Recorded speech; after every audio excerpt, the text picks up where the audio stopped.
Muy buenos días, compañeros y compañeras de la prensa. Hemos citado esta conferencia de prensa para expresarnos sobre los desarrollos del día de ayer, en que la legislatura de Puerto Rico ha aprobado un proyecto de ley en Cámara y Senado imponiéndole un tributo a las corporaciones foráneas en Puerto Rico. Como ustedes saben, ese es un concepto con el cual el Partido Independentista Puertorriqueño ha estado identificado hace más de 30 años. El Partido Independentista Puertorriqueño ha venido sosteniendo que tanto por razones de justicia como por razones de necesidad económica imperiosa, es imprescindible que las corporaciones extranjeras en Puerto Rico, que están virtualmente exentas y que sin embargo ganan más de 35.000 millones de dólares al año que repatrian, apenas pagan contribuciones en Puerto Rico. Ese planteamiento del Partido Independentista ha caído a lo largo de estos últimos 30 años en oídos sordos, tanto en administraciones populares como en administraciones PNP. Por lo tanto, el desarrollo del día de ayer, el Partido Independentista lo ve como un desarrollo positivo, aunque lo ve también a la misma vez como un desarrollo insuficiente. Y es insuficiente por dos razones. Es insuficiente porque las tasas a que le va a cobrar contribuciones a estas corporaciones son demasiado bajas. Y en segundo lugar, porque se trata de tasas que son solamente temporeras. Aquí lo que hace falta es que las tasas sean más altas y todavía estarían dentro de lo razonable y serían competitivas a nivel mundial si fueran las que el Partido Independentista ha propuesto, a cerca del 10%. Deberían ser tasas que se aplican a los ingresos netos de esas corporaciones en Puerto Rico, y deberían ser tasas permanentes. Si así lo fueran, si se hubieran seguido o se siguieran, porque hay que insistir que el gobierno eso es lo que debe hacer, si se siguiera en ese sentido la fórmula que ha propuesto el PIB, no, bajo este gobierno o bajo gobiernos anteriores, no hubiera sido necesario ni el despido de los 20.000 empleados públicos, ni hubiera sido necesario la imposición del IVU, ni sería necesaria la imposición de esos costos de matrícula tan excesivos que le quieren imponer a los estudiantes de la Universidad de Puerto Rico, y en ese sentido el gobierno de Puerto Rico no habría adolecido y padecido la crisis fiscal que padece. Así es que estamos convencidos de que el desarrollo hay que verlo como un desarrollo positivo, pero a la misma vez hay que verlo como un desarrollo insuficiente. Y estamos a tiempo para insistir que esos grandes intereses económicos en Puerto Rico, que durante tantos años se han beneficiado y se han lucrado desmedidamente, que sin embargo han tenido una carga contributiva apenas perceptible, es hora de que cumplan con su responsabilidad de una manera cabal. Y no lo digo imponiéndole contribuciones que ahuyenten a nadie, pero imponiéndole contribuciones que serían competitivas con las que tienen que pagar en cualquier jurisdicción en el mundo corporaciones de esta naturaleza. Así es que esa es la posición del Partido Independentista Puertorriqueño. Insistimos en que esa contribución debe hacerse permanente, que deben duplicarse las tasas para que levante la cantidad de dinero que es necesaria para afrontar la crisis que enfrenta el pueblo de Puerto Rico. Aquí quiero dejar con ustedes al compañero Juan Dalmau, que también tiene un comentario sobre otro aspecto de este asunto. Lo ocurrido ayer, la imposición de contribuciones a las corporaciones foráneas, constituye una victoria moral del Partido Independentista Puertorriqueño, que por décadas ha estado promoviendo que se distribuya la carga contributiva de forma equitativa y de forma justa.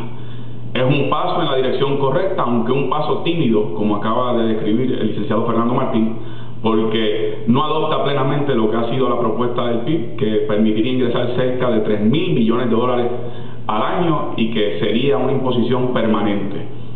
Ahora bien, hay que repudiar y hay que rechazar la posición patética asumida por el liderato del Partido Popular en su totalidad en Cámara y Senado al votarle en contra a este proyecto.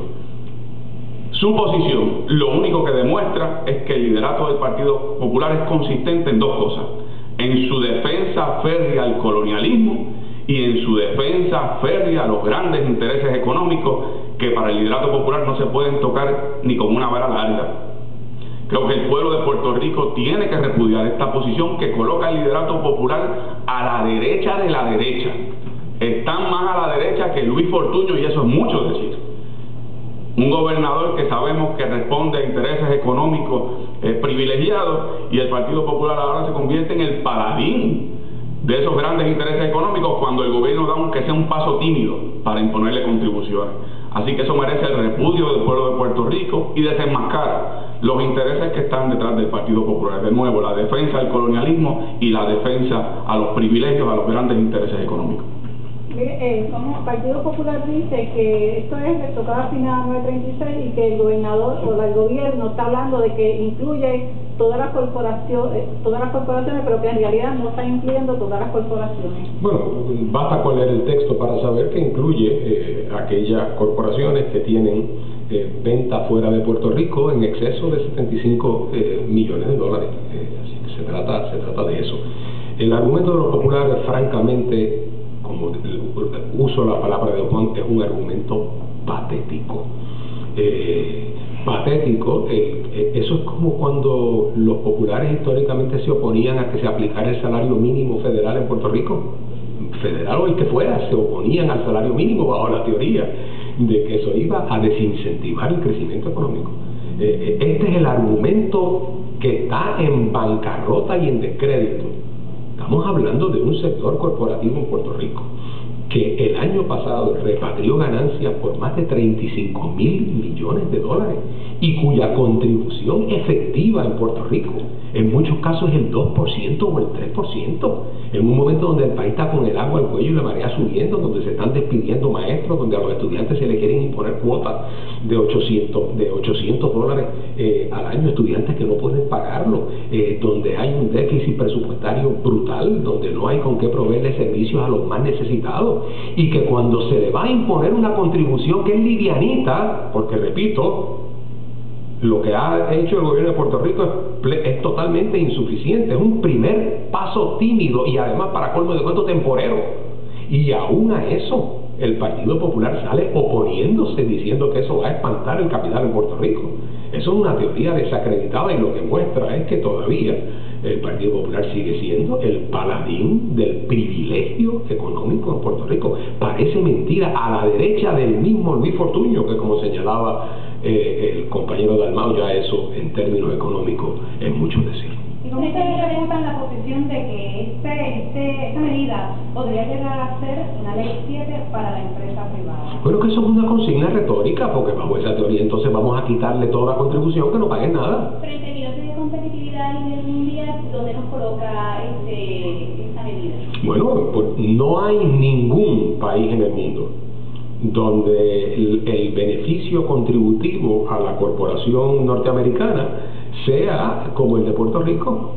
Los países que compiten exitosamente con nosotros, que se han llevado industrias de Puerto Rico, Irlanda, Singapur, cobran mucho más del 10% que propone el PIB.